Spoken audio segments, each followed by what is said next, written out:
I've never even heard of freaking Lincoln.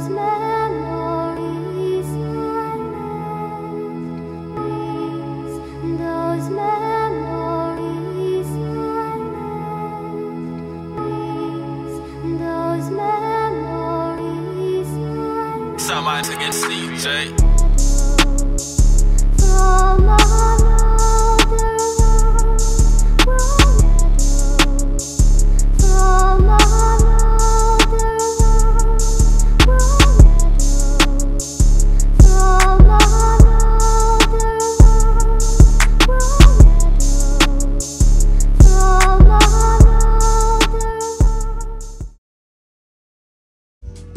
A lot's changed since I dropped my first video regarding the AND1 brand.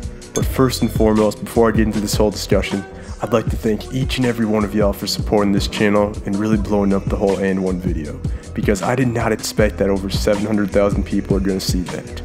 So after seeing the response I got from the video, I realized that the streetball culture is still alive, still out there, and I think AND1 may have caught on to this. And this is insane right here. If someone searches AND1 on YouTube, the first thing they see is actually my video, so I mean, I still can't believe that. And also, one more thing. Shout out to 50 and Main Event, 2 OGs of the AND1 mixtape tour, for showing some respect to my video, and it was just crazy seeing that they actually watched the video and took the time to comment on that, so 50 Main Event, big ups to you. So, let's get the show on the road here.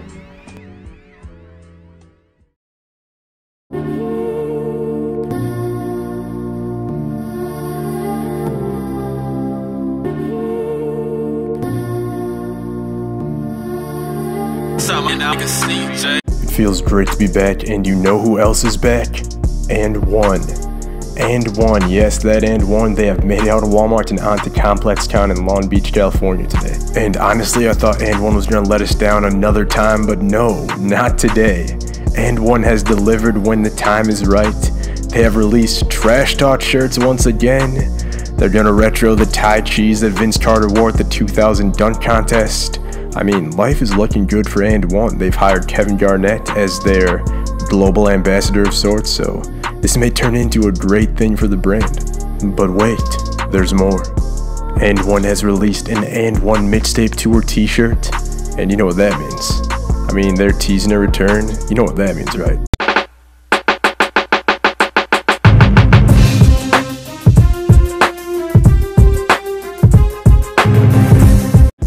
I know it's a long shot, but I'll get into maybe how they can get it done in 2018 later on in the video. But first off, Paint the Park. This was supposed to be the event that was going to put AND1 back on the map for good, but you probably have never heard of it until now, so I don't know about that. This event really did a good job of featuring people that these 8-year-old kids who probably are subscribed to Jake Paul know about. So, of course, they had to bring in MC Hammer. There he is, the legend himself. But no, I'm just kidding. So they had Jadakiss, E40, some up-and-coming Oakland rappers, SOB, RBE, All Black.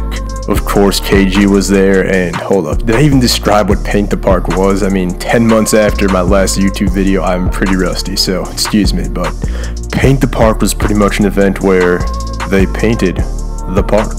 They painted a park, a basketball court to be exact. These artists who are well-known, I guess, they did it for charity, so very nice job by them. They get to have a court with the AND1 man covering the entire court. I don't know where the lines are in this court, but there it is, the court with the AND1 man rocking Thai cheese. I guess the court was pretty messed up beforehand, so big ups to AND1 for actually going into the city, repairing the court, giving back to the streets, all that stuff. But I do have some criticism here on their part. Just look, there's no children there above the age of like 8. I didn't get that. And also, again, where are the lines on this court? This is just what's bugging me here. Like, where are the lines? I mean, you're in Oakland, known for Curry and Thompson, people who shoot behind the line. There are no lines. I mean, it just doesn't make sense to me. So after the last bar of E40's Tell Me When to Go was spit, after AND1 paid Skip to My Lou to appear at the event, I mean, I don't even know if they did, but I just said that for some reason. But after all the fanfare was over with and the kids all went back to playing their Fortnite, what really do we have here with the AND1 brand? The shirts, the retro Thai cheese, the appearance at Complex Town are all great starts. But what is the next step for this brand? I'm not trying to criticize AND1 here. I just want to give some constructive criticism, if you may. As most know, the presence of streetball has declined quite a bit in America, but on the other side of the globe, it's as strong as ever. A prime example of that, the Q54 tournament, held every year in Paris, France. As described by their website, the Q54 is known for three things: Le Rendezvous Basket, Hip Hop, and Concert Urbain, which in English means a celebration of basketball, hip hop, and urban culture. And let me tell you, there needs to be one of those in America ASAP. Just look at this, it's like one big party combining basketball, hip hop, and streetwear. They got a dunk contest, a huge concert that last summer featured Young Thug and 2 Chainz. I bet you didn't know that. Jordan Brand selling exclusive Q54 kits and merchandise, NBA players making appearances, and NBA players in the actual tournament. Admission to the event is free. 20,000 fans fill up the stands for the 2-day event each day, where the main attraction is a 16-team streetball tournament, the largest in the world. With this combination of basketball, hip-hop, and Parisian street culture, it's pretty much what a big-name music festival in America would look like if they just added basketball and a bunch of exclusive Jordan gear for sale. I have a pretty good feeling if something like this happens in the States, it will be wildly successful. Which leads me to my next point, which is that streetball in America is still alive and well. You just gotta know where to look for it. A prime example of this, Terry Rozier at Dykeman Park in Washington Heights, New York City. You see, didn't mess up the location this time, I got you. But I realized something after watching Terry. If you bring a well-known NBA player back to the playground, a crowd will show up no matter what. You just gotta have that recognition, you know? AND1 has signed one NBA player for this season, and that player is Javon Carter, a rookie for the Memphis Grizzlies. Not exactly the most known player of the 2018 draft class, but at least they got an NBA player back to the brand. Now, the NBA is a far cry from what it used to be in regards to players from different teams working out together in the offseason, and just getting along in general. Nowadays, you can see off-season pickup games going on that feature LeBron James, KD, and Melo all sharing the same court. The NBA has really turned into more of a fraternity of sorts, a band of brothers supporting each other even though they may not share the same uniform as the next man. Now, this is some wishful thinking right here, but this could benefit very well for AND1. As a best case scenario would be that KG could recruit different NBA players for what could be a revival of the AND1 mixtape tour. Now I know you're probably thinking that there's absolutely no chance that this would ever happen, but just give me a minute here, just let me explain real quick. But wait, hold up, before I do that, we have to do a little bit of advertisement since YouTube gives me no money, so. And now, a word from Dr. Michael Korzemba, the Doctor of Love. I hate when girls say, all guys are the same. Well, who told you to try them all? Thank you, Michael, for that wise statement. So, now it's the moment you've all been waiting for, my theory on what KG could do to revive the AND1 mixtape tour. So, step 1, pick some cities known for its basketball and streetball culture. For starters, I thought why not pick 5 cities from each region, so on the East Coast I got New York City, Virginia Beach, Washington DC, Philly, and Baltimore. And you know what, maybe even add Linden, New Jersey as a bonus, and the real AND1 heads know all about Linden, so. Down south we got Birmingham, Atlanta, New Orleans, Memphis, and Kinston, North Carolina. The city with the most NBA players per capita of anywhere in the world all time, so shout out Kinston. Next up we would have our West Coast / Texas category, which would consist of Houston, Dallas, Los Angeles, Oakland, and Seattle. They need a pro team real bad, so bring back the Sonics maybe one day. But in our Midwest region we got Chicago, St. Louis, Detroit, Indianapolis, and the Pine Ridge Indian Reservation in South Dakota.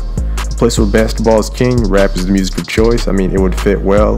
Nothing really comes there, so why not give them a try? AND1 has never come to South Dakota, my home state, so I mean, why not? So with those cities lined up, AND1 could have their own version of the Paris Q54 of sorts. KG would be the master of ceremonies at the games, would recruit 5 NBA players, maybe add some former AND1 tour dudes in there as well, to play in a scrimmage versus 5 local hoopers picked from an open run process, similar to what was done for the original AND1 mixtape tour. This concept would therefore combine having the star power of NBA players and AND1 tour legends, while staying true to the mixtape tour open run idea. The local players won't get to have their opportunity to move to another city though, as I just don't see that idea working in 2018. And here's why I think that. I mean, 15-20 years ago, there were a lot of playground legends out there, but nowadays, the kids who would be playground legends have been scooped up by AAU teams, forced to play indoors, maybe a little money is thrown under the table, who knows. The NBA and AND1 legend roster would be interchangeable for each city, leading fans to not know who would be in attendance for that stop of the tour. making the crowd even more anxious to get tickets to the show. As for non-AND1 sponsored NBA players, which would be most of them wearing AND1 gear, it would not be possible in 2018 for that to go down, no way. Just look at James Harden's jersey when he plays in the Nike-affiliated Drew League in LA. The Nike patch has to be covered at all times. But if KG and AND1 give these NBA players enough money to suit up for one friendly game against a local competition, I'm sure it would not be an issue, as long as each player gets to wear generic jerseys and shorts without any AND1 logos, while the local team on the other hand would be decked out in AND1 sponsored gear. Now, I don't know if y'all would think of this idea as good or bad, feel free to let me know in the comments, but I'm not done with this whole concept just yet. I said this is going to be like a Q54 type thing, so we gotta add in the music. At halftime, center court would turn to center stage, and maybe some tarp would be rolled out into the court so the fans can make a little mosh pit or something, as rappers of the particular region of whatever the city happens to be in would appear. This wouldn't just be any quick 15-minute halftime show. I could see this being a half-hour to 45-minute concert featuring multiple MCs performing their greatest hits. So let me just give a quick rundown here of what this whole thing would look like. Let's take Atlanta for example, since I got a lot of support in my comments from Atlanta in that last AND1 video. So 5 hoopers from the ATL would be on the team. Colin Sexton, Jaylen Brown, Lou Williams, Dwight Howard, and Hot Sauce himself would make up one team. I'm just throwing out names here, so. They would play against a team of local hoopers picked from the open run. At halftime, out comes all the dudes signed to Quality Control. There's Migos, Lil Baby, Lil Yachty, all performing during the halftime show. Maybe even Young Thug would make an appearance, Gucci Mane, Rich Homie Quan because he slept on, I don't know. But you get the idea. It seems pretty clear that the NFL does not want to bring rap to the Super Bowl halftime show, and the NBA All-Star Game, forgettable every year, so I guarantee you this would go crazy. A star-studded basketball game and concert all in one place, with trash talk shirts and Tai Chis being sold at vendor stands throughout the venue. I'm guessing it would be outdoors, maybe indoors just for crowd control, I have no idea. But this would be insane if something like this would happen. It's a long shot, but who knows? I mean, just let me know in the comments if you think you have better ideas than me, because I know some of y'all probably do. But next week, I got a video titled The Story of Hot Sauce. I know a lot of you wanted me to talk about Hot Sizzle, so that's exactly what I'm going to do. So that's about it for this video. I'm going to give a little preview for my next video. Thank you for watching, God bless, and here's a little preview right now. See you next time. Down here, we be like, what it is. Yeah, what it ain't. What it is, what it ain't. Lincoln.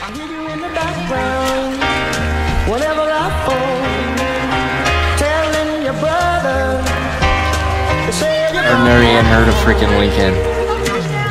You've been taking me around the town. When something